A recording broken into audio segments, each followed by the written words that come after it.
بارے میں دعا کرتے ہیں واغفر لی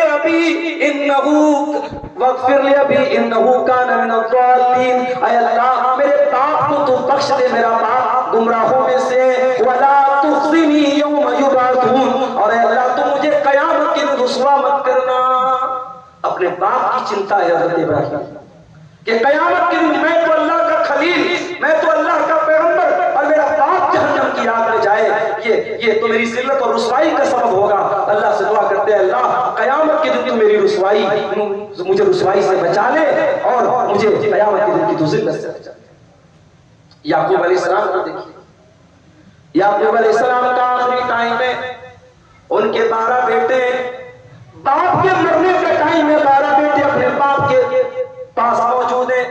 قرآن کہتا ہے ام کنتم شہداء اذ حضر یعقوب الموت اذ قال لبنیہ ما تعبدون من بعدی قالوا نعبد الہک والہ آبائک ابراہیم واسماعیل واسحاق الہ واحدا۔ حضرت یعقوب اپنے بچوں سے کہتے ہیں کہ میرے بچوں، میرے بعد تم کس کی عبادت کرو گے؟ ہمارے یہاں باپ مرنے لگتا ہے، زمین کی بات کرتا ہے، جائیداد کی بات کرتا ہے، سونا چاندی کی بات کرتا ہے، روپیے پیسے کی بات کرتا ہے۔ یعقوب علیہ السلام عقیدے کی بات کر رہے ہیں، دین کی بات کر رہے ہیں، توحید کی بات کر رہے ہیں۔ ما تعبدون من بعدی، میرے بعد تم کس کی عبادت کرو؟ قالوا نعبد الہک والہ آبائک، بیٹے کہتے ہیں ابا جان ہم اسی ایک اللہ کی عبادت کریں گے جس کی عبادت آپ کرتے ہیں اور جس کی عبادت ہمارے باپ دادا کرتے تھے، ابراہیم کرتے تھے، اسماعیل کرتے تھے، اسحاق کرتے تھے۔ یہ فکر ہے پیغمبر پر، یہ فکر ہمیں کیوں نہیں ہے؟ ہمارے بچے آج توحید سے دور ہیں میرے بھائی، ہمارے بچے آج دین کی بڑی بیسک باتوں سے دور ہیں۔ ہم مطمئن ہیں ہمارا بیٹا بڑا کاروباری ہے، کپڑے کی لائن کا کام کرنے والا، ساڑی کی لائن کا کام کرنے والا، ساڑی کو ہاتھ میں لے کے بتا دیتا ہے اس میں دھاگا کون سا لگا ہے، اس میں تانی کون سی، اس میں بانا کون سا ہے، اس میں زری کون سی لگی ہے، یہ پیور ہے، اصلی ہے، نکلی ہے، کیا ہے، اے ٹو زیڈ سب بتا دیتا ہے۔ اتنی مہارت ہے۔ آپ کا بیٹا اپنے کاروبار کی ABCD جانتا ہے، اپنی دنیا کی ABCD جانتا ہے، آخرت کے بارے میں آپ کا بیٹا کیا جانتا ہے؟ اللہ قرآن میں کہتا ہے میرے کچھ بندے ایسے بھی ہیں جو اپنی دنیا کے بارے میں تو بہت ماہر ہیں، یعلمون ظاہرا من الحیات الدنیا وهم عن الآخرۃ هم غافلون۔ ان کے پاس دنیا کی تو بہت نالج ہے لیکن آخرت کے معاملے میں بالکل غافل ہیں، آخرت کی نہ کوئی نالج ہے نہ آخرت کی کوئی فکر ہے۔ امام حسن بصری رحمۃ اللہ علیہ کہتے ہیں کہ بعض لوگ اتنے ماہر ہوتے ہیں کہ دینار کو اپنے ناخن پہ رکھ کے بتا دیں گے دینار کا وزن کیا ہے، وما یحسن ان یصلی رکعتین، مگر 2 رکعت نماز آپ پڑھوا لیجئے 2 رکعت نماز نہیں پڑھ پائیں گے۔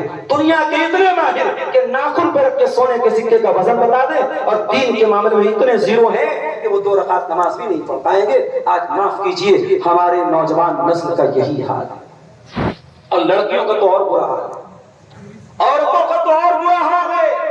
عورتوں میں دین کی جانکاری کا ابھاؤ اس قدر ہے میرے بھائیوں کہ بیان کے باہر۔ اس لیے میں اکثر اپنی تقریروں میں یہ بات کہتا ہوں کہ اگر آپ کے محلے کی مسجد میں عورتوں کا انتظام نہیں ہے تو ضرور ہونا چاہیے، کم سے کم اہل حدیث مسجد میں تو ضرور ہونا چاہیے۔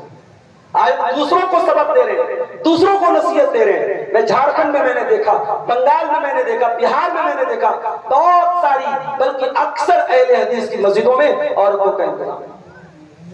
عام نمازوں میں چھوڑ دیجئے، عیدین کی نماز میں، عید اور بقرعید کی نماز میں، عیدگاہ میں کتنے علاقوں میں، جھارکھنڈ کا ایک علاقہ ہے بھاگلپور سے قریب کا گڈا کا علاقہ، وہاں کوئلے کی کان وغیرہ ہے، بڑا مشہور علاقہ ہے، وہاں میرا جانا دیکھا صاحب، وہاں عیدگاہ ہے ماشاءاللہ، بہت بڑی عیدگاہ ہے، کہا مولوی صاحب ہمارے یہاں عورتوں کا انتظام نہیں ہے۔